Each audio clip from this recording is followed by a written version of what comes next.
네, 오늘은 창세기 21장 1절부터 7절까지 말씀을 공부하겠습니다.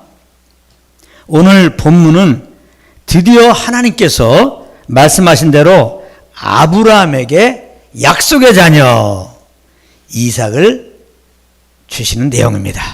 아주 기대가 됩니다. 그러면 1절, 2절을 보겠습니다. 여호와께서 말씀하신 대로 사라를 돌보셨고 여호와께서 말씀하신 대로 사라에게 행하셨으므로 사라가 임신하고 하나님의 말씀하신 시기가 되어 노년의 아브라함에게 아들을 낳으니, 이렇게 기록하고 있습니다. 여기 보면 가장 눈에 띄는 단어가 뭐예요? 말씀하신 대로 이게 가장 눈에 띕니다. 하나님은 말씀하신 대로 사라를 돌보셨다. 하나님은 말씀하신 대로 사라에게 행하셔서 임신케 하셨다. 하나님의 말씀하신 시기가 되어 약속하신 아들을 낳게 하셨다. 그런 말씀인데요. 그런데 이 부분을 개역 한글 성경으로 보면 그냥 여호와께서 말씀대로 이렇게 번역하지 않고 여호와께서 그 말씀대로라고 번역했습니다. 여호와께서 그 말씀대로. 그래서 이전에 하나님께서 아브라함과 사라에게 주셨던 그 약속을 강조했는데요. 창세기 12장 2절 3절에 보면 하나님께서 하란에 머물고 있던 아브라함에게 최초로 그에게 자손을 주실 것을 약속해 주셨습니다. 이때의 나이가 창세기 12장 4절을 보면 아브라함이 75세 때입니다. 내가 너로 큰 민족을 이루고 내게 복을 주어 내 이름을 창대케 하리니 너는 복이 될지라. 너를 축복하는 자에게는 내가 복을 내리고 너를 저주하는 자에게는 너로 말미암아 복을 얻을 것이니라 하신지라. 이렇게 말씀하셨어요. 큰 민족을 이루고 아브라함에게 자손을 주고 또 그 자손으로 말미암아 많은 자손들이 나와서 큰 민족을 이루겠다는 약속이니까요. 아브라함에게, 아들이 없는 아브라함에게 아들 주겠다 하는 그 약속인 거죠. 그 이후에도 하나님은 동일한 약속을 두 번이나 더해 주셨습니다. 나중에 집에 가서 찾아보세요. 창세기 17장 19절부터 22절에 말씀하셨고 또 창세기 18장 9절부터 15절에 말씀해 주셨습니다. 하나님은 이렇게 약속해 주신 대로 그 기한이 이르자 처음 약속을 주신 이후 25년이 지나서 아브라함과 사라에게 아들을 주신 것입니다. 특별히 아브라함은 하나님의 지시 없이 애굽과 그랄에 내려가서 자기 아내를 누이라고 속이다가 아내를 잃어버릴 뻔한 적도 있었습니다. 그런데 그때마다 하나님은 그 하신 말씀을 이루시려고 간섭하셔서 그 아내 사라를 구해 주셨고 보호해 주셔서 급기야 그 말씀하신 대로 말씀하신 시기가 되자 아들을 낳게 해주신 것입니다. 그렇다면 이것은 무엇을 우리에게 말씀해 주고 있는 것입니까? 하나님은 그 하신 말씀을 반드시 이루시는 신실하신 분이시라는 겁니다. 이것이 사람과 다른 점이죠. 사람은 자기가 한 말을 지키지 못합니다. 그러나 하나님은 하신 말씀을 반드시 지키십니다. 반드시 실행에 옮기십니다. 하나님은 신실하신 분이십니다. 민수기 23장 19절이 이것을 증거하고 있습니다. 하나님은 사람이 아니시니 거짓말을 하지 않으시고 인생이 아니시니 후회가 없으시도다. 어찌 그 말씀하신 바를 행하지 않으시며 하신 말씀을 실행하지 않으시랴. 그러니까 하나님은 하나님이 그 입에서 내뱉은 말을 반드시 이루신다는 겁니다. 이와 같이 신실하신 하나님은 창세기 3장 15절에서 여자의 후손으로 말미암아 우리를 구원하여 주신다고 약속해 주신 그 말씀대로 남자를 알지 못한 여자에게 때가 참에 그 아들을 보내주셨던 것입니다. 갈라디아서 4장 4절입니다. 때가 참에 하나님이 그 아들을 보내사 여자에게 나게 하시고 율법 아래 나게 하신 것은 이렇게 기록하고 있습니다. 여자에게 나게 하시고 남자를 알지 못했던 마리아에게 예수님은 성령으로 잉태되어 나셨던 것입니다. 그리고 이사야 53장 12절에서 말씀하신 그 말씀대로 예수님은 우리의 죄를 짊어지시고 우리 대신 죽임을 당하셨던 것입니다. 이사야 53장 12절을 읽어보면 이는 그가 자기 영혼을 버려 사망에 이르게 하며 범죄자 중 하나로 헤아림을 받았음이니라. 그러나 그가 많은 사람의 죄를 담당하며 범죄자를 위하여 기도하셨느니라. 이렇게 말씀하셨어요. 이 말씀 그대로 예수님은 때가 되어 이 땅에 오셔서 우리의 죄를 짊어지고 십자가에서 죽으셨던 것입니다. 그리고 호세아 6장 2절하고 시편 16편 10절에 말씀하신 그 말씀대로 예수님은 죽으신 지 3일 만에 부활하셨던 것입니다. 호세 6장 2절을 제가 읽겠습니다. 잘 들어보세요. 여호와께서 이틀 후에 우리를 살리시며 셋째 날에 우리를 일으키시리니 우리가 그의 앞에서 살리라. 이런 말씀하셨는데요. 이 말씀은 죽으신 지 3일 만에 그리스도를 부활케 하심으로 이스라엘을 구원하시겠다고 하는 예언의 말씀인 것입니다. 이 예언의 말씀 따라서 예수님은 죽으신 지 3일 만에 부활하였던 것입니다. 시편 16편 10절을 제가 한번 읽겠습니다. 이는 주께서 내 영혼을 수월에 버리지 아니하시며 주의 거룩한 자를 멸망시키지 않으실 것입니다. 이렇게 이제 고백하고 있는데 이것은 예수님의 부활을 예언적으로 지금 말씀하고 있는 것입니다. 이 예언의 말씀대로 예수님은 죽으시고 부활했던 것입니다. 하나님은 이렇게 말씀하신 대로 예언하신 대로 그대로 실행하신 분입니다. 이제 하나님은 그 말씀하신 대로 지금 중요합니다. 누구든지 이 십자가에서 죽으시고 부활하신 예수님을 구주로 믿으면 하나님은 구원을 베푸신다는 겁니다. 로마서 10장 9절 10절 말씀입니다. 내가 만일 내 입으로 예수를 주로 시인하며, 예수를 주로 시인한다는 것은 예수님이 나의 왕이십니다.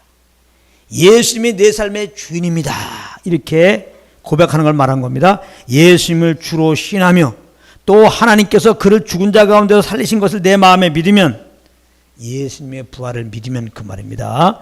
내 마음에 믿으면 구원을 받으리라. 사람이 마음으로 믿어 의에 이르고 입으로 신하여 구원에 이른다 그랬어요.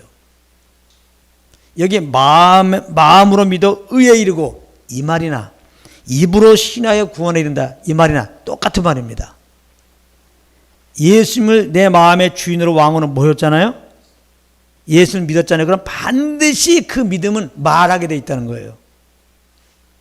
정말 성령으로 말미암아 십자가에 죽으시고 부활하신 예수님이 나의 구원자구나, 나의 왕이구나, 이것을 깨달아져서 이것이 믿음이 되었다면 반드시 입으로 예수님은 나의 구주이십니다, 예수님 나의 왕이십니다, 이렇게 말하게 되었다는 겁니다. 그러니까 이것을 따로 떼어서 생각하면 안 돼요. 예수님을 마음으로는 믿고 있는데 입으로는 고백하지 않아, 이런 경우는 없습니다. 마음으로 믿으면 반드시 예수님 나의 구원자입니다, 이렇게 고백하게 돼 있어요. 그래서 우리가 복음을 증거할 때 그가 예수를 믿습니다, 마음으로 믿습니다, 그렇게 하면 반드시 입으로 고백을 시켜야 돼요. 근데 어떤 사람은 예수를 믿는다는 거예요. 마음으로 영접했다는 거예요. 근데 예수님을 고백하시죠. 죽어도 고백하잖아요. 그 사람은 예수를 마음으로 영접하지 않은 사람입니다. 정말 성령으로 말미암아 예수가 구주인 것을 알고 그 믿음이 와서 내 마음에 예수님을 믿었으면, 영접했으면 반드시 입으로 말하게 돼 있어요. 여러분들은 성령으로 말미암아 예수님이 구주인 걸 알죠? 그래서 마음에 예수님을 영접했죠. 그러므로 제가 이제 한번 권면해 드리겠습니다. 그렇다면 예수님을 구주로 한번 고백해 보십시오. 시작. 예수님은 나의 구원자이십니다. 너무 쉽게 자연스럽게 그렇게 고백이 됩니다. 근데 복음을 증거하다 보면 어떤 사람은 나 예수 믿어. 알았어, 나 믿어. 믿는다니까 그만해. 믿어. 그러면 한번 예수님의 구원자로 고백해 보십시오. 한번 시인해 보시죠. 안 합니다. 그 사람은 예수 영접하지 않은 분이니까 계속해서 뒤에서 꼭 정말 예수님 영접해달라고 기도해 주시기 바랍니다. 마음 푹 놓으면 안 돼요. 그런데 또 이런 게 있습니다. 어떤 사람은 예수님을 이제 구원자로 한번 고백하고 주십시오. 그랬더니 예수님 내 구원자입니다. 이렇게 고백해요. 그러나 이렇게 입으로 예수님을 구주라고 고백한다고 다 구원받은 사람은 아닙니다. 얼마든지 마음으로 예수님을 구주로 영접하지 않고서도, 믿지 않고서 입으로 형식적으로 예수님은 구주입니다 고백할 수 있습니다. 그러나 이것은 우리는 모르죠. 우리가 이것은 모르죠. 마음으로 믿고 입으로 신해야 됩니다. 그러나 그 당사자는 알죠. 우리가 복음을 증거하다 보면 귀찮으니까 예수님 구주로 한번 신해 보십시오. 예수 구원자 이렇게 말할 수 있다는 거예요. 그렇다고 또 우리가 마음을 놓으면 안 됩니다. 하나님께서 정말 저 영혼을 구원하시고 그 삶을 지켜주십시오. 꼭 기도해 주시기 바랍니다. 그래서 마태복음 7장에 보게 되면 주여 주여 하는 자마다 다 천국에 들어갈 것이 아니라 그러잖아요. 하나님의 뜻대로 행하는 자라야 천국에 갈 것이다. 거기 오면 주여 주여 하는 자마다.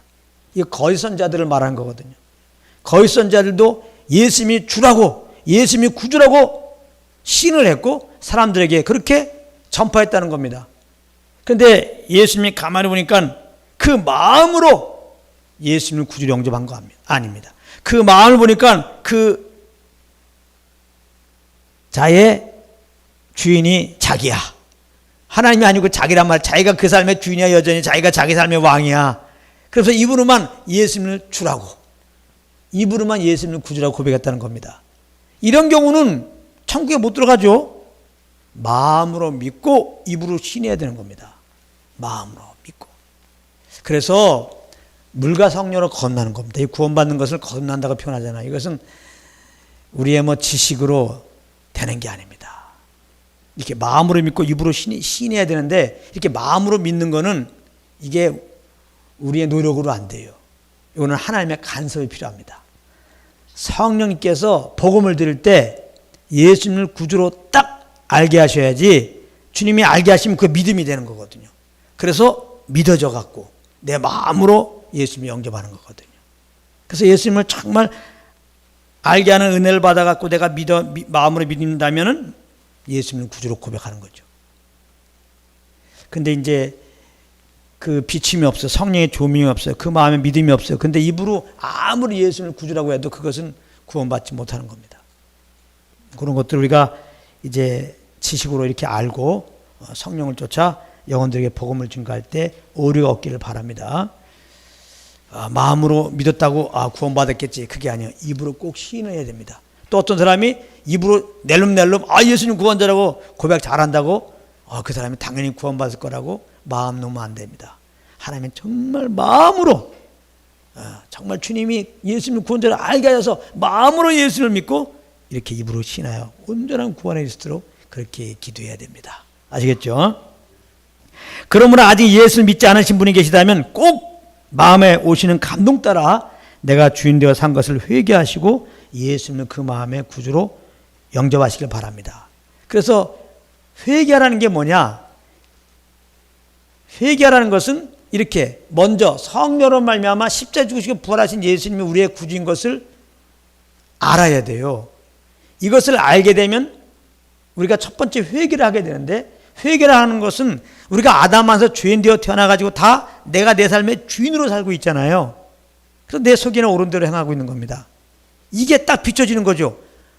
예수님이 나의 구주이구나, 예수님이 나의 왕이구나, 이거 성령의 조명으로 딱 아는 순간에 근데 지금 내가 내 삶의 왕으로 살았네, 예수님이 나의 왕인데, 이것이 비춰짐으로 자연스럽게 아이고 하나님 아버지 잘못했습니다. 그러니까 회개도 내가 하는 게 아니에요. 예수님을 하나님이 성령으로 구주로 딱 알게 하시면 자연스럽게 내가 반응하는 것은 내가 주인 된 것이 드러나면서 잘못했습니다, 그렇게 되는 거예요. 그래서 이 회개도 하나님이 하나님이 회개케 하는 거예요. 그래서 예수님이 구주라는 빛 앞에서 내가 내 삶의 주인 되어 산 것을 잘못했습니다, 인정하는 거죠. 그렇게 내가 내 삶의 주인 된 것을 내려놓고 내가 왕 됐던 그 내 마음의 자리에 예수님을 모셔오는 거, 이걸 보고 회개라고 하는 거예요. 그래서 회개에 합당한 열매를 맺으라고 그러잖아요. 회개에 합당한 열매는 뭐냐? 이제 예수님을 내 삶의 왕으로 모셔서 믿음으로 예수님은 나의 구주입니다, 이렇게 고백하는 거. 그래서 내 삶 가운데 예수님을 왕으로 모시고 그 통치 아래 사는 거, 이거 보고 회개에 합당한 열매라고 하는 겁니다. 어떤 분들은 회개에 합당한 열매가 있어야 구원받는다, 이렇게 말한다고요? 그런 것은 맞는 것이 아닙니다. 회개에 합당한 열매, 역시 이것도 하나님의 도움으로 되는 겁니다. 하나님이 예수님을 구주로 알게 하셔서 그 앞에서 내가 주인 된 거 회개하고 이제 내 마음의 왕 되신 자리에 예수님을 왕으로 모시고 성령으로 말미암아 예수를 주라고, 나의 왕이라고 고백하고, 그러므로 그 주님의 인도함을 따라 사는 거죠. 다 주님으로 말미암아 우리가 회개도 하고 예수 믿고 그렇게 회개에 합당한 열매의 삶을 살 수 있는 것입니다. 우리의 의가 낄 것이 아무것도 없어요. 그래서 우리가 구원받은 것은 다 하나님의 은혜이십니다, 이렇게 고백하게 되는데, 그러므로 아직까지 예수 안 믿으신 분들은, 그런데 오늘 말씀을 듣는 가운데 막 이 말씀이 막 믿음이 오고 감동이 오시면 어떻게 예수 믿냐? 그 궁금하시다면 오늘 말씀을 잘 듣고 내가 주인 된 거 회개하고 예수님을 구주로 그 마음에 믿으시고, 믿으셨다면 예수님 나의 구주이십니다 고백하시고 삶 가운데 그분의 통치 아래 살면 되는 것입니다. 그런 은혜가 있기를 바랍니다. 그런데 만약에 예수를 믿지 않고 있다, 그러면 하나님이 말씀하신 그대로 하나님의 심판을 받게 될 것입니다. 그래서 예수님은 꼭 믿으셔야 되는데요, 히브리서 9장 27절에 하나님이 이렇게 말씀하셨어요. 한 번 죽는 것은 사람에게 정하신 것이요 그 후에는 심판이 있으리니, 이렇게 하나님이 말씀하셨어요. 하나님은 신실하기 때문에 이 말씀하신 그대로 행하십니다. 그래서 사람이 지옥에 가는 것, 영원한 불못의 고통에 떨어지는 것은 다른 것이 아니에요. 예수를 믿지 않아서 그래요. 이렇게 우리를 대신해 십자가에 죽으시고 부활한 예수를 믿으면 구원받는데, 그 예수를 믿지 않을 때 이제 하나님이 이미 약속하신 대로 하나님의 심판을 받고 영원한 불못에 가는 것입니다. 그런데 그 예수를 믿는 것도 우리 힘으로 안 된다, 이렇게 복음을 듣는 가운데 성령의 조명으로 예수님을 구주로 알고 회개하고 믿는 것인데요, 그러므로 오늘 이 복음의 말씀 듣는 가운데 꼭 성령의 조명이 활짝 그 마음에 임해가지고 예수님을 영접했으면 참 좋겠습니다. 그리고 아직까지 근데 내가 이 성령의 조명을 받지 못하고 예수님이 안 믿어진 분들은 자꾸 말씀을 들으세요. 이 복음의 말씀을 자꾸 들으라고. 말씀을 듣는 가운데 하나님이 믿음을 주신다, 예수님이 구신 것을 알게 하신다, 그렇게 말씀하셨거든요. 꼭 예수님 믿으시길 바라고요. 그래서 구원은 절대로 우리의 행위로 말미암지 않고 오직 예수 그리스도를 믿음으로 우리는 구원받는 것입니다. 그리고 하나님은 믿는 우리들에게 그리스도의 영광의 몸의 형체와 같이 변하게 하실 것을 약속해 주셨습니다. 즉 부활을 약속해 주셨다는 건데요, 빌립보서 3장 21절입니다. 그는 만물을 자기에게 복종하게 하실 수 있는 자의 역사로 우리의 낮은 몸을 자기 영광의 몸의 형체와 같이 변하게 하시리라. 분명히 하나님이 말씀하셨기 때문에 분명히 믿는 우리들을 때가 되면은 이렇게 영광스러운 그리스도의 몸의 형체와 같이 부활케 하실 것입니다. 이 부활의 약속 얼마나 귀한 약속입니까? 죽어도 다시 사는 약속 아니에요? 이 시간 성령의 조명으로 이 부활의 약속을 아는 은혜가 한 분 한 분들 가운데 임하기를 정말 소망합니다. 그래서 이 부활의 소망 가운데 살아가는 여러분들이 되길 바랍니다. 이 소망이 있을 때, 이 부활의 소망이 있을 때 우리는 사망의 두려움에서 해방될 수 있는 거죠. 요즘에 코로나가 기승을 부리고 있는데 코로나 걸리면 어떡할까? 이거 걸리면 잘못하면 죽을 수 있대. 죽음까봐 코로나 지금 두려워하는 거 아닙니까? 코로나 걸렸대. 근데 절대 안 죽는데 그럼 사람이 안 두려워하죠. 사람은 죽음에 대한 두려움이 있습니다. 여기서 우리 힘으로 해방될 수가 없어요. 이 사망의 두려움에서 해방되는 길은 예수 믿는 거예요. 그러면 사망을 이긴 부활의 생명으로 새 사람이 되는 거거든요. 그래서 예수 믿고 구원받은 우리들은 사망과 상관없는 거예요. 사실 엄밀하게 말하면 죽음과 상관없는 자가 된 겁니다. 그래요. 한 번은 아담으로 나왔기 때문에 이 옛사람이 죽는 일이 있어요. 죄로 한번 죽는 일이 있어요. 육신이 영혼과 분리되는. 근데 성경은 그것을 믿는 자들에 대해서 뭐라고 표현해요? 잔다고 표현해요.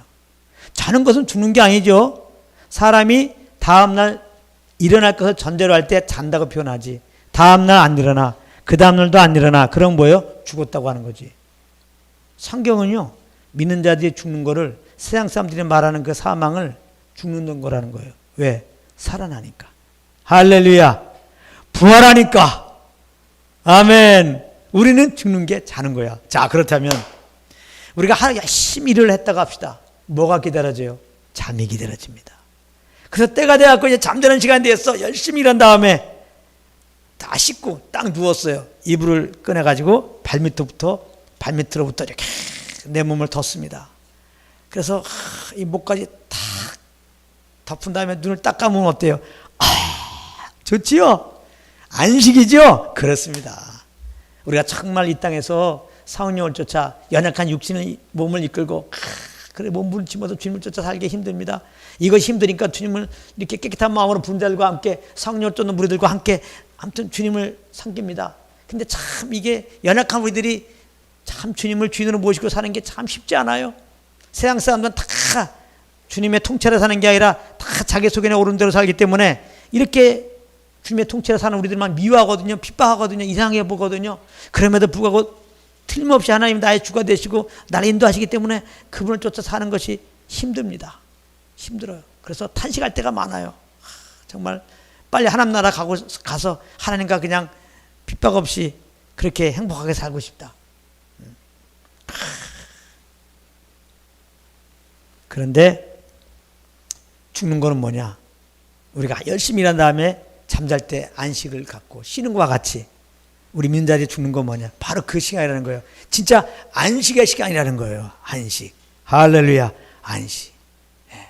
이제 부활해갖고 하나님 나라에서 주님과 영원히 그 안식 가운데 평안 가운데 정말 주님이 주시는 그 기쁨으로 살게 될 것입니다. 생각해 보세요. 할렐루야. 이거 얼마나 기쁜 겁니까? 이 부활의 약속을 받았다는 게 이게 엄청난 겁니다. 그런데 믿는 사람들이 이렇게 죽음을 두려워할 게 없는데 이게 죽음이라는 것이 이게 안식인데 여전히 두려워하고 있단 말이에요. 죽음을. 부활의 소망을 못 갖고 있어서 그래요. 그래서 우리는 성령과 교제 가운데 있어야 돼요. 이 부활의 소망은 성령으로 말미암아 우리는 계속해서 되새기게 되는 거거든요. 성령의 도움이 아니면 이렇게 부활의 소망을 약속받아도 그걸 기억하지 못해요. 참 사람이 미련합니다. 그래서 부활의 소망 가운데 살지 못하고 이렇게 눈에 보이는 대로 사는 겁니다. 그래서 염려가 있으면 염려하고 근심이 있으면 근심하고 괴로운 상황이 되면 괴롭다 이러고 있는 거예요. 그러나 성령과 교통 속에서 부활의 소망을 갖게 되면은 이 땅에서 힘들면 힘들고 괴로우면 괴로울수록 더 부활의 소망을 주신 하나님께 감사하면서 그 부활과 주님과 영원히 살 그 소망을 가지고 오히려 감사하고 기뻐하면서 그렇게 살게 되는데요. 네, 그러므로 늘 주님과 동행하는 게 이렇게 중요합니다. 이 부활의 소망이 있을 때 결국 사망과 함께 사라질 이 세상이나 세상에 있는 것들을 사랑치 않게 되는 겁니다. 이 세상 사람들은 부활의 소망이 없잖아요. 죽으면 끝날 거라고 하니까 잠깐 있는 이 세상 최대한대로 즐기며 살자 이러자는 거 아니에요. 최대한대로 막 움켜쥐자 참 미련한 짓이죠. 그렇게 움켜쥐려고 해도 때가 되면 죽는데요. 오늘 아침에도 잠깐 생각났습니다. 돈 많은 분들 통장에 막 엄청난 돈을 쌓아놓는 분들 그 오늘 저녁에도 죽을 수 있거든요. 죽을 때 안 가져가요. 내가 쌓아놓은 재물들 아무것도 안 가져가요. 공적들 아무것도 안 가져가요. 그 명예 다 소용없어. 내가 죽으면. 네. 그런데도 사람들은 이 썩어 없어질 것이죠. 이런 것들을 소망을 삼고 거기에 온 에너지를 지금 투자하고 있습니다. 그래서 자기 목적 따라 어느 정도 이렇게 세상의 것들을 취하면 행복하다고 스스로 생각하고 있고 또 거기에 못 미치면 괴로워하고 어떤 사람은 자살까지도 합니다. 너무나 안타까워요. 다 예수를 모르고 부활의 소망을 모르기 때문에 이렇게 사는 거거든요. 그런데 우리들은 하나님의 은혜로 예수 믿고 부활의 소망이 이미 우리 가운데 있잖아요. 그런데 믿는 자들도 안 믿는 사람들처럼 그렇게 살 수 있다는 거예요. 이 땅을 바라보며 이 세상에 소망을 두며 가장 세상 사람들과 싸우면서 어떻게 하면 남들보다 더 앞서갈까? 더 많은 걸 소유할까? 그러다가 그만큼 못 되면 또 염려하고 있단 말이에요. 믿는 자들도. 이거 어떻게 된 겁니까? 근데 그럴 수는 있어요. 네. 우리 연약한 육신이 있기 때문에 그럴 수 있어요. 근데 오늘 말씀을 통해서 우리는 부활의 소망을 가진 자거든요. 이 차원이 다른 사람이요. 세상 사람과 사는 방식이 달라야 돼요. 우리가 성령을 쫓아 행하면 되는데 예수 믿기 전에 똑같이 육신을 쫓으니까 그런 거거든요. 그래서 우리는 우리 안에 계신 다른 성령과 교통 속에서 그 음성을 듣고 행해야 돼요. 그 음성을 따라서 행하는 것은 부활의 소망 가운데 행하는 겁니다. 그래서 이 소망 가운데 행하는 것은 뭘로 나타내요? 이 세상에 대한 것들에 대해서 그렇게 마음 두지 않아요. 그러니까 있으면 있는 대로 그냥 감사하고 없으면 없는 대로 주님 감사하면서 우리는 이렇게나 주에서 구원하시고 부활 소망 주시님께 찬양하면서 살게 되는 겁니다. 그런 은혜가 정말 있기를 예수님으로 축복합니다. 네. 이 부활의 소망이 있을 때 환난 중에도 줄과 있는 거 환난 중에도 이 부활의 소망이 있는 자들은 이 땅의 환난이 경한 것이라는 거예요. 경한 거, 가벼운 거예요. 우리 믿는 자들에게 있는 이 부활의 소망은 중한 겁니다. 무거운 거예요. 가치가 있는 거예요. 이거야말로. 할렐루야. 예수 믿으면 부활의 소망은 금반지 받은 거라고 합시다. 금반지. 이 땅에 이런 환난들은 가짜 반지예요. 가짜 반지. 아무것도 아니라는 거예요. 금반지 가진 자에게 가짜 반지 아무 가치 없는 거. 가짜 반지에 마음을 두지 않는 거예요. 우리가 부활의 소망이 있으면 이 땅에 어떤 환난이 와도 그것으로 말미암아 우리가 괴로워하고 그것으로 말미암아 힘들어하고 그 어려움 속에 내 마음이 빠지지 않는다는 거. 절대 내 마음이 지켜진단 말이에요. 잠언에 보면은 내 마음을 지키라고 그러잖아요. 그게 우리 신념으로 나는 안 어려워, 나는 이길 수 있어, 그런 말이 아닙니다. 성령과 교통 속에서 이렇게 부활의 소망을 갖고 있으면요, 자연스럽게 그 열매가 뭐냐, 마음이 지켜져요. 아무리 어렵고 아무리 환난이 있어도 나는 구원받았다. 나는 하나님의 자녀다. 하나님이 능히 나를 보호하시고 또 때가 되면 구원하실 것이고 무엇보다 나는 부활의 소망이 있다. 천국 소망이 있다. 이렇게 되어서 환난 중에도 우리는 그 주님을 기뻐하고 감사할 수 있습니다.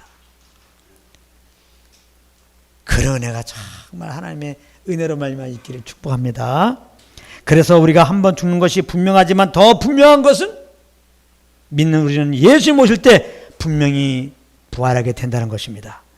이것은 지금 제가 막 여러분들 꼬시려고 하는 말이 아닙니다. 데살로니가전서 4장 16절 10절을 읽겠습니다. 주께서 호령과 천사장의 소리와 하나님의 나팔소리로 친히 하늘로부터 강림하시리니 하나님이 세컨 커밍 다시 오실 때가 있습니다. 그리스도 안에서 죽은 자들이 먼저 일어나고 예수님 오실 때 벌어지는 일이에요. 이렇게 그대로 될 겁니다.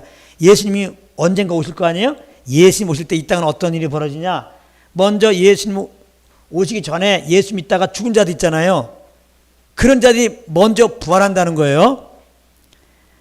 그 다음에 그 후에 우리 살아남은 자들도 그들과 함께 구름 속으로 끌어올려 공중에서 주를 영접하게 하리니, 그 다음에 예수님이 강림하실 때 먼저 예수 믿고 죽었던 자들이 부활하고, 예수 모실 때 예수 믿고 구원받은 자들이 아직 안 죽은 예수 믿는 자들이 있을 거 아니에요. 그런 자들이 신령한 몸으로 변화된다는 겁니다. 할렐루야. 상상해 보세요. 뭐가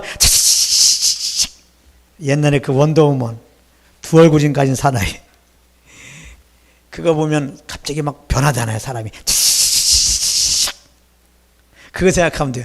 우리가 예수 믿고 지금 있습니다. 근데 너무나 감사하게 우리가 살아있을 때 만약에 예수님 오신다 그러면 성령으로 우리 몸이 영원한 몸으로 변화가 돼요. 할렐루야. 이거 얼마나 참 기가 막힌 일입니까? 그래서 그냥 시야 공간에 제약을 안 받아. 예수님 만나러 공중으로 싹 같이 올라간다는 거예요.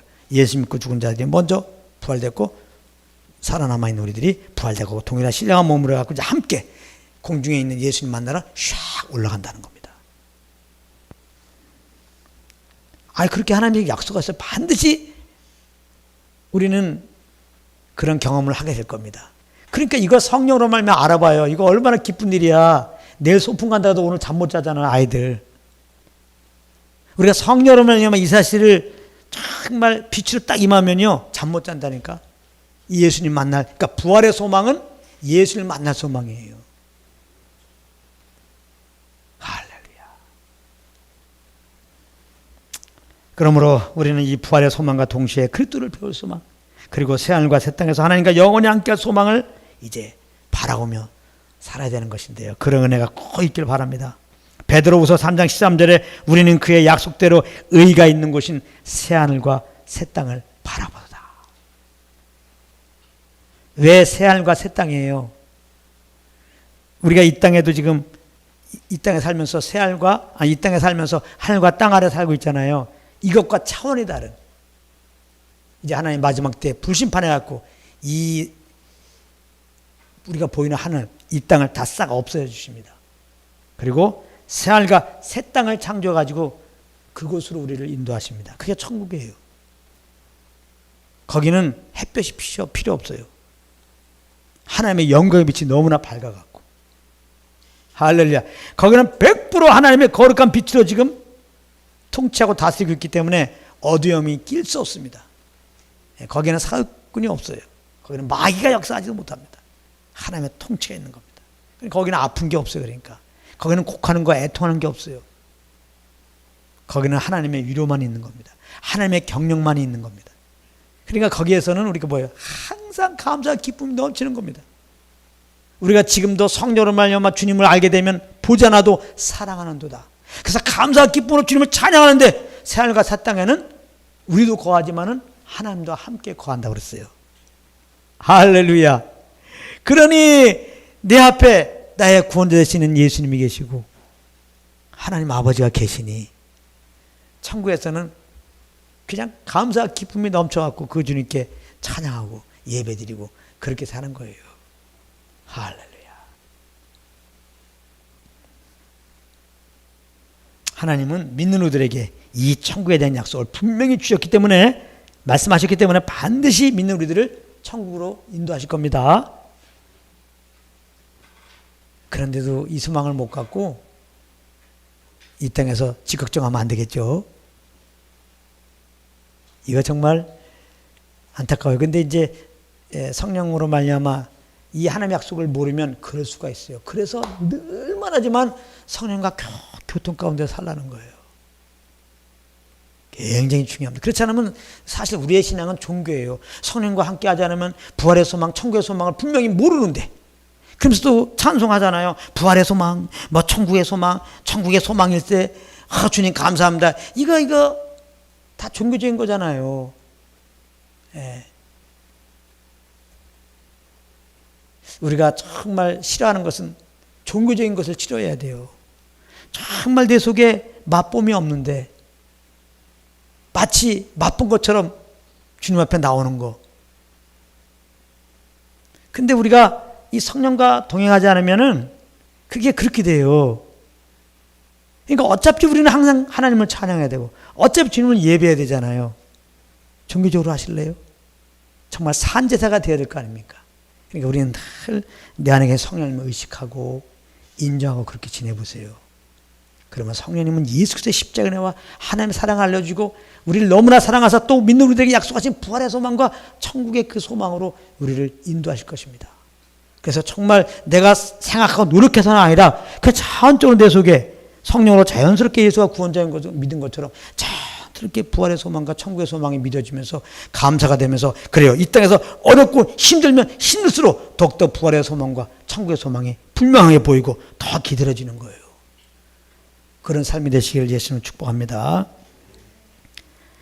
그래갖고 이제 그 성령과 기통 속에서 그 인도함을 따라야 되는데, 그냥 그렇지 않고 예수님 믿지 않는 삶의 방식 따라서 그냥 눈에 보이는 대로 내 감각 따라서 내 생각 따라서 내 육체의 소욕을 따라서 그렇게 움직이게 되면은 이러한 엄청난 부활의 약속과 예수를 만나 배울 그런 약속, 천국에 대한 그 약속의 말씀 주님께 감사하지 못하죠. 이렇게 제가 부활의 소망, 천국의 소망을 지금 말하고 있는데 이런 것들이 귀에 들어오지 않죠. 좋은 거예요. 이제 말씀을 들을 때. 그렇게 되는 겁니다. 정말 안타까운 일입니다. 정말 우리는 그러므로 성령님과 교통 가운데 있어야 돼요. 요즘에 항상 말하지만 조금 성령과 교통 그러면 좀 추상적이고 굉장히 어렵게 생각하는데 그게 아니에요. 첫 걸음은 뭐라고 그랬어요? 의식하세요. 아, 내 안에 성령님이 계신다. 인정하시고 의식하세요. 그러면 돼요. 그리고 여러분들이 항상 이분에 이끌려 살기 원합니다. 내 삶의 주권을 이분께 맡기고 이분이 그 다음에 주시는 소감 따라서 그냥 여러분들이 사세요. 그러면 다 성령의 통치 아래 있어서 여러분들이 좀 잘못하면 잘못한 대로, 잘 살면 잘 산 대로 거기서 주님을 만나게 돼 있어요. 아시겠어요? 진짜예요. 차 타고 다니면 차 타는 대로. 그래요. TV면 TV 보는 대로. 그런 걸 통해서도 정말 주님의 사랑을, 숨결을 느껴요. 하나님 모든 걸 다 창조하시고 허락한 거거든요. 이 세상 속에는 하나님의 능력과 신성이 다 들어가 있는 겁니다. 그래서 우리가 성령님과 이렇게 함께 하다못해 이제 가을 되는데 등산을 딱 해보세요. 사람들은 아우 단풍나무 이쁘다 이럴지 모르지만 우리들은 그 단풍나무 잎 속에서 우리는 하나님의 그 어떠함을 만나게 되는 거거든요. 그래서 우리는 좋아하거든요. 오늘 뒤에 이제 그런 비슷한 말씀이 나오는데 한번 잘 들어보십시오. 자, 요한복음 16장 13절에 보면 성령님이 우리 안에서 하신 일이 무언가를 말씀하고 있어요. 잘 들어보세요. 그러나 진리의 성령이 오시면 그가 너희를 모든 진리 가운데 인도하시리니 그가 스스로 말하지 않고 오직 들은 것을 말하며 장래일을 너희에게 알리시리라. 장래일. 우리에게 있는 장래가 무엇입니까? 부활의 소망, 천국의 소망, 부활의 영광, 천국의 영광, 그 부활에 참여하고 천국 가운데서 하나님과 영원히 함께할 그 어떠함을 우리에게 알려주신다. 맛보게 하신다. 누가? 성령님이. 그러므로 예수님이 이 말씀하신 것은 뭐예요? 제자들아, 믿는 자들아, 내가 올라가면 성령을 너희들 가운데 보내줄 텐데 그 성령님과 함께하라, 그 말이죠. 그리고 3절을 보면은 아브라함이 그 태어난 아들의 이름을 뭐라고 불러요? 이삭이다, 이렇게 짓습니다. 이렇게 이름을 지은 것은 창세기 17장 19절에서 하나님이 주신 말씀에 순종한 것인데요. 창세기 17장 19절에서 아브라함에게 하나님이 나타나서 이런 말씀하십니다. 잘 들어보세요. 하나님이 이르시되 내 아내 사라가 내게 아들을 낳으리니 너는 그 이름을 이삭이라 하라. 내가 그와 내 언약을 세우리니 그의 후손에게 영원한 언약이 되리라. 이렇게 말씀했거든요. 그러니까 이 하나님이 주신 말씀 따라서 아들을 낳고 아브라함이 이삭이라고 불렀다는 겁니다. 아마 아브라함은 이삭이라고 이름을 부르면서 먼저는 참 하나님께 죄송한 마음이었을 겁니다. 왜냐하면 아브라함은 그동안 그 약속을 이렇게 하나님이 친히 이루실 것을 믿지 않고 인간적으로 자기 생각과 방법으로 그 하나님의 약속을 이루고자 늘어갔기 때문에 그런 것입니다. 그러면서 아브라함은 하나님의 그 깊은 사랑에 대해서 감탄했을 겁니다. 이렇게 나는 믿음 없이 행동함으로 하나님의 그 약속한 일들을 망치는 일만 골라서 했는데 하나님은 나를 정죄하지 아니하시고 자기의 행위와 상관없이 그 하신 말씀을 이루실 기한 때에 친히 그 약속의 말씀을 이루어 주셨으니까 말입니다. 그러므로 아브라함은 그 아들을 주신 것은 정말 주님이 주셨습니다. 주님이 주셨습니다. 이건 100% 주님이 주셨습니다. 이 아들이 나오는 데 있어서 사라와 내가 한 것은 아무것도 없습니다. 100%다 주님이 약속하셨고 그 약속 따라 주님이 이렇게 우리 가운데 아들 주신 것입니다. 이렇게 모든 영광을 하나님께 돌렸을 것입니다.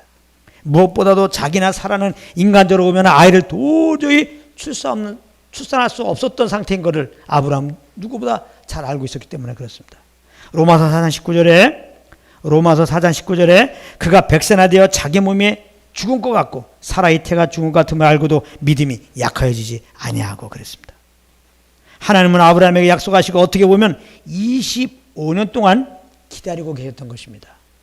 75세 때 이렇게 자손 준다고 약속하시고 실질적으로 아브라함에게 자손 준 것은 아브라함이 100세 때예요. 그러니까 25년 동안 하나님은 기다리셨던 것인데요. 왜 하나님은 25년 동안이나 기다리셨을까? 아브라함의 그 부족한 모습이 적나라하게 드러나도록 말이죠. 25년 동안 하나님 앞에서 아브라함이 한 것은 부족함을 드러내는 시간들이었어요. 그 연약감을 드러내는 시간이었다는 거예요. 또 아브라함이나 사라가 더 이상 아이를 낳지 못할 정도로 이제 늙어버렸습니다. 하나님은 아브라함의 부족함이 적나라하게 드러나고 도저히 인간적으로 아브라함과 사라가 아이를 낳을 수 없을 때까지 하나님은 기다리고 있었던 거예요. 여기에 놀라운 비밀이 있는 것이죠. 진리가 있는 거죠. 왜냐? 그것이 하나님의 능력을 보이시고 하나님이 영광을 받을 수 있기 때문에 그런 것입니다. 만약 아브라함이 나름 자기는 의롭다고 여기고 있을 때 아이를 주었다고 그래봐요. 그럼 아브라함 뭐라고 그랬어요? 내가 의로운 짓을 해서 아이를 얻었지. 그래, 하나님이 주셨다고도 얘기할 거예요. 내가 의로운 짓을 했기 때문에 이것을 보시고 하나님이 주셨어요. 하나님을 자랑하는 겁니까? 나를 자랑하는 겁니까? 나를 자랑해서 하나님 영광 못 받으시잖아요. 하나님은 아브라함을 다 아시죠. 그러니까 자기 자랑하지 못하도록 계속 부족함에 드러날 수 있는 그런 상황을 허락한 거라는 거예요. 아브라함이 좀 더 젊었을 때 아이를 주었으면 자기들이 건강해서 아이를 출산한 것이라고 그렇게 말했을 것입니다. 그래서 하나님은 아브라함과 사라가 인간적으로 도저히 출산할 수 없는 것을 인정할 때 그때까지 기다리셨다가 아이를 준 겁니다. 그러니까 그때 아이를 받으니까 좀 전에 말했지만 아브라함은 자랑할 게 없는 거예요. 하나님이 주셨습니다. 하나님이 주셨습니다. 그러므로 하나님이 온전히 영광 받는 거예요. 이렇게 아브라함을 잘 아시는 하나님은 그래서 그동안 아브라함의 부족함을 드러내셨던 것이고 늙을 때까지 기다렸던 것입니다. 그러니까 우리 편에서는 우리가 부족할 때, 우리가 약할 때 그리스도의 능력을 경험할 때가 되는 것입니다. 고린도후서 12장 9절입니다. 나에게 이르기를 내 은혜가 내게 족하도다. 이는 내 능력이 약한 데서 온전해짐이라 하신지라. 그러므로 도리어 크게 기뻐함으로 나의 여러 약한 것들에 대하여 자랑하리니 이는 그리스도의 능력이 내게 머물게 하려 함이라. 이 말씀은 바울이 자기 몸에 가시가 있어서 그것을 좀 떠나가게 해달라고 하나님께 3번 완전수죠. 다시 말하면 간절히 기도했는데 그때 하나님의 음성이 들려왔다는 겁니다. 내 은혜가 내게 족하도다. 내 은혜가 내게 족하도다. 이런 하나님의 음성을 듣고 이런 깨달음을 가지고 지금 이렇게 고백하고 있는 것입니다. 나는 이제 약한 것들을 자랑한다는 것입니다. 왜냐하면 그때 그때의 능력이 머물기 때문이라는 겁니다. 그때 그래서 주님이 영광 받으시기 때문에 그렇다는 겁니다. 그렇기 때문에 내가 약한 거, 내가 아무것도 할 수 없는 거, 내가 연약한 거, 이게 더 이상 우리의 눌림이 되지 않고 부끄러움이 되지 않고 숨길 제목이 되지 않고 자랑거리다. 내가 약한 것이 자랑거리다 이거예요. 내 약할 때 아무것도 할 수 없을 때 주님이 나타나서 주님의 그 뜻을 행하시기 때문에 주님의 능력이 나타날 것이기 때문에 나는 약함을 자랑한다. 이 약함 가운데 주님이 나타나서 주님의 일을 행하시고 모든 영광을 주님이 받으실 것이기 때문에 나 약해, 나 부족해 그것을 자랑한다는 거예요. 그러므로 우리는 우리의 그 부족함을 발견할 때, 연약함을 발견할 때 낙심할 이유가 없는 겁니다. 절대 낙심할 이유가 없는 거예요. 오히려 그때 주님의 능력이 나타날 것이니까 그 부족하고 연약한 것을 기뻐하시고 자랑하시기 바랍니다. 고린도후서 12장 10절입니다. 그러므로 내가 그리스도를 위하여 약한 것들과 능력과 궁핍과 박해와 공고를 기뻐하나니 아주 그냥 이는 내가 약한 그때의 강함이라. 내가 약할 때 낙심하지 마세요. 주님의 강함으로 강해질 수 있다는 거예요. 내가 강하면 주님이 안 나타나셔서 주님이 안 나타날 때예요. 내가 약할 때 주님이 나타나셔서 주님의 강함으로 강할 때입니다. 야, 이제 우리는 여러 가지 연약하고 약해갖고 그게 고민거리였죠. 아, 이 연약한 거, 이 부족한 것만 해결해주면 내가 주님을 잘 살릴 건데, 우리 집안에 이 문제만 해결해 주시면, 우리 교회에 이 문제만 해결해 주시면, 저 당신 저것만 해결해 주면 내가 정말 기분 좋을 텐데, 더 주님을 잘 섬겼을 텐데. 오늘 말씀에 비교해보면 그건 꿈이에요. 그래요, 그건 꿈이에요. 될 수도 없는 일이에요. 하나님은 우리에게 가시를 허락한다니까요. 우리에게 십자가를 지어준다니까요. 하나님이 우리를 인도하는 것은, 이런 우리의 일상을 허락하신 것은 그걸 통해서 우리의 부족함을 알라, 약함을 알라, 참 내 힘으로는 살기 어렵구나, 그것을 깨닫게 하기 위해 허락한 거거든요. 그런데 지금 내가 문제 삼는 것을 잘 해결해 달라고요? 말이 안 되는 겁니다. 이것을 성령 가운데서 들으면 여러분들이 아멘 할 텐데, 여러분들의 의로 살고 있으면 여러분들이 정말 어려움 없이 또 정말 순경의 삶을 추구하는 사람들, 그래서 내가 이렇게 주님께 정성 드리면 그런 삶을 허락할까 봐 이 시간에 나온 사람들은 승질나는 거죠. 승질나는 거죠. 더 심하면 핍박도 하는 거고. 조용히 하라고. 나는 행복하게 살고 싶어. 행복하게 살고 싶어. 나는 형통한 삶을 살고 싶단 말이야. 이렇게 되는 거죠. 그런데 그 자체가 불가능이에요. 우리의 힘으로 모든 문제를 해결할 수 없어요. 우리 힘으로 형통한 삶을 만들 수가 없어요. 하나님이 죄를 범한 인생들은 이 저주받은 땅에 누우시고 그 삶이 괴롭게 하신 거예요. 그럼 또 오늘 말씀 잘 들으세요. 자꾸 이런저런 일로 막 괴로움이 오잖아요. 너무 그거 그냥 짜증내지 마세요. 그런 말 있죠. 그게 다 삶의 일부분입니다. 아시겠죠? 여러분들 예수 믿는 것이 이 땅의 삶의 그 어려움을 해결받는 방편으로 믿는 게 아니에요. 제가 늘 말하지만 하나님의 말씀을 전하면서 이렇게 섬기면 여러분들의 이 땅에서 삶이 형통합니다. 살기 좋아집니다. 이렇게 증거하면, 요한일서 표현입니다. 요한 사도는 그렇게 전하는 사람은 뭐라고 그랬어요? 적그리스도라고 하는 거예요. 안티. 그리스도의 안티란 말이에요. 그 사람이 다른 예수를 전하는 거예요. 아시겠어요? 예수님이 이 땅에 오신 것은 우리로서는 구원받을 수 없다는 거예요. 그걸 알려주러 온 거예요.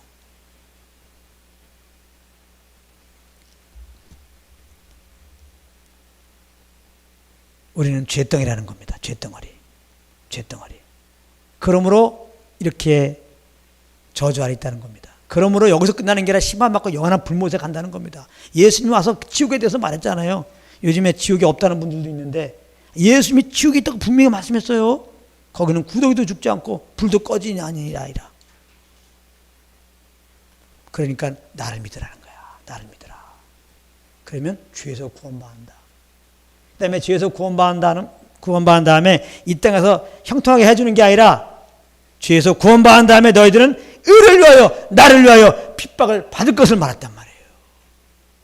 그리고 성경은 말하는 거예요.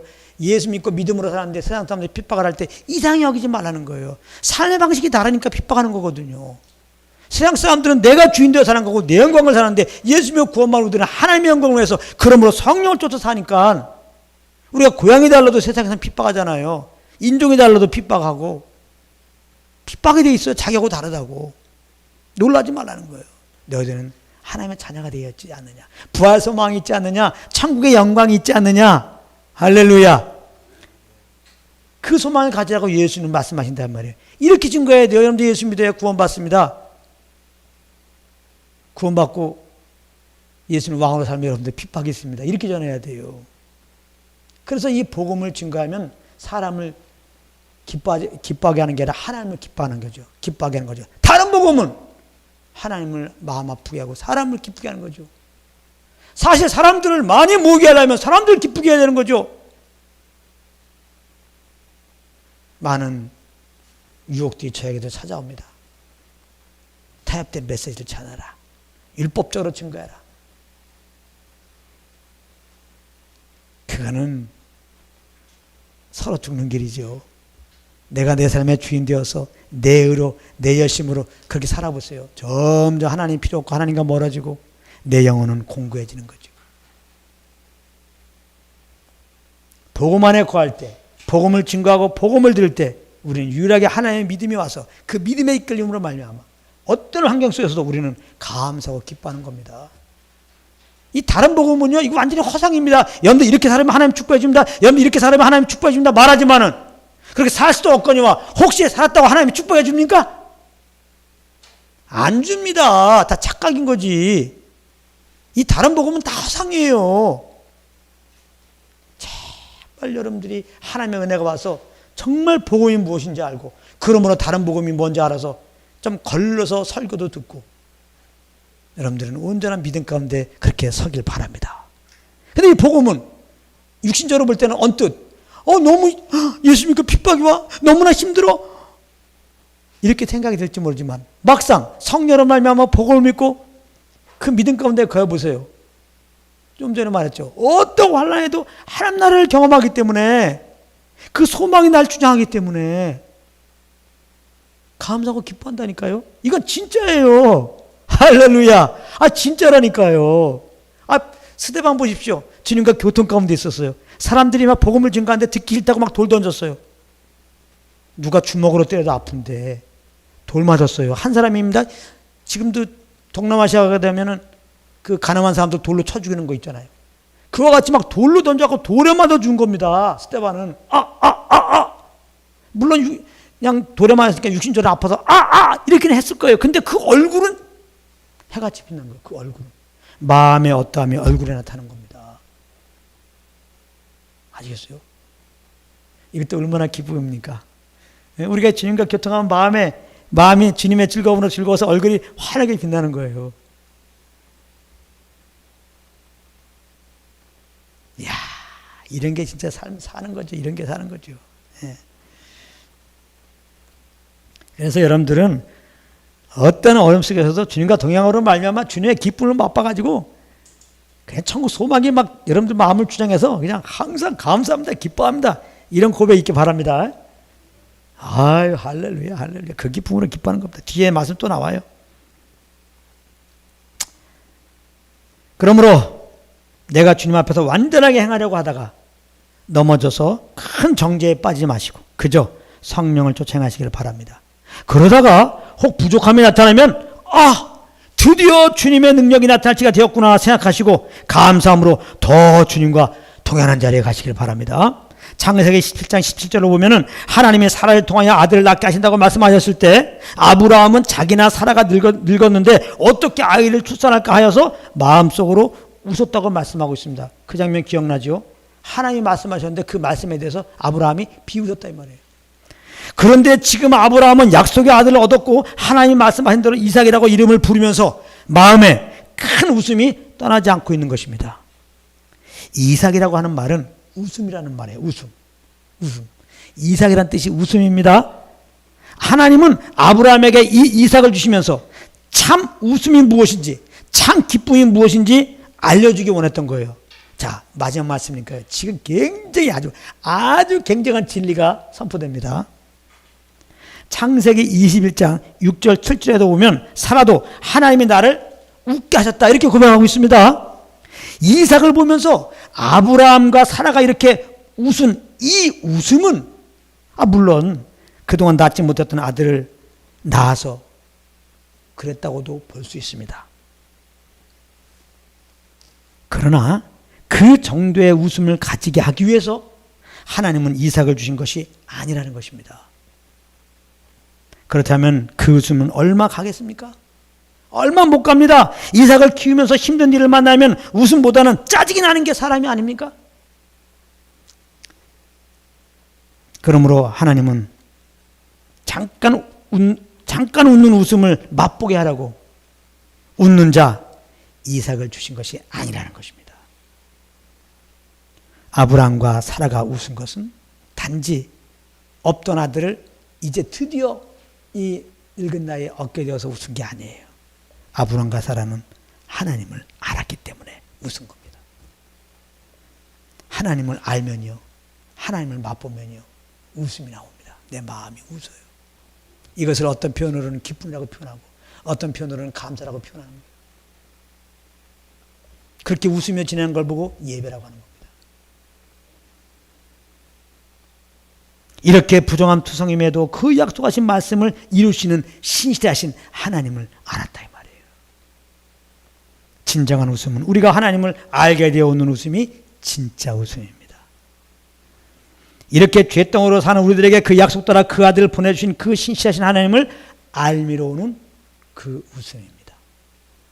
반드시 때가 되면 우리를 생명의 부활로 참여케 하시고 새하늘과 새 땅으로 반드시 인도하실 주님을 알므로 오는 웃음인 것입니다. 그 웃음을 우리에게 주기 원하는 거예요. 이 웃음은 내가 약하면 약할수록 내 마음에서 더 터져나오는 웃음입니다. 사람들이 우리를 핍박하면 할수록, 마귀가 우리를 부족하다고 참소하면 할수록 더 크게 웃는 웃음입니다. 이 웃음이 여러분들 가운데 있기 바랍니다. 이 땅에서 시험을 만나면 만날수록 참을 수 없이 우리 뱃속에서 터져나오는 그 웃음입니다. 그러므로 이제 우리는 눈에 보이는 것을 따라서 잠깐 웃는 웃음을 버리고, 뭐 좀 얻으면 좋다고, 또 반대로 못 얻으면 막 낙심하고, 이런 거 하지 말라는 거예요. 뭐 좀 주시면 하나님이 나를 사랑하셨네, 나에게 큰 은혜를 베푸셨네, 그거 가져가시면 나를 사랑하시는 하나님이 나를 사랑하십니까? 살아 계십니까? 이러지 말라는 거예요. 성령을 쫓아서 하나님 알기에 힘쓰십시오. 그 알므로 여러분들 마음속에 터져나오는 그 영원한 웃음 가운데 거하기를 힘쓰십시오. 아브라함과 사라가 이삭의 이름을 부르면서 그 신자신 하나님을 기억하고 기뻐하며 웃었던 것처럼 우리는 구원의 예수님을 부르면서 그 신실하시고 그 풍성한 사랑으로 우리를 구원하셨고 인도하시는 하나님 아버지를 기억하며 내 마음의 입으로 크게 웃어야 할 것입니다. 할렐루야. 마음으로 웃는 거예요. 예. 그러므로 우리는 항상 이 하나님 아버지를 알려주시는 성령과 교통 속에서 하나님 아버지를 아시고 그 아는 은혜로 말미암아 마음속에 터져나오는 웃음으로 주님 나라 갈 때까지, 또 주님 나라 가서도 평생 주님을 찬양하며 사시는 여러분들 되기를 예수님으로 축복합니다.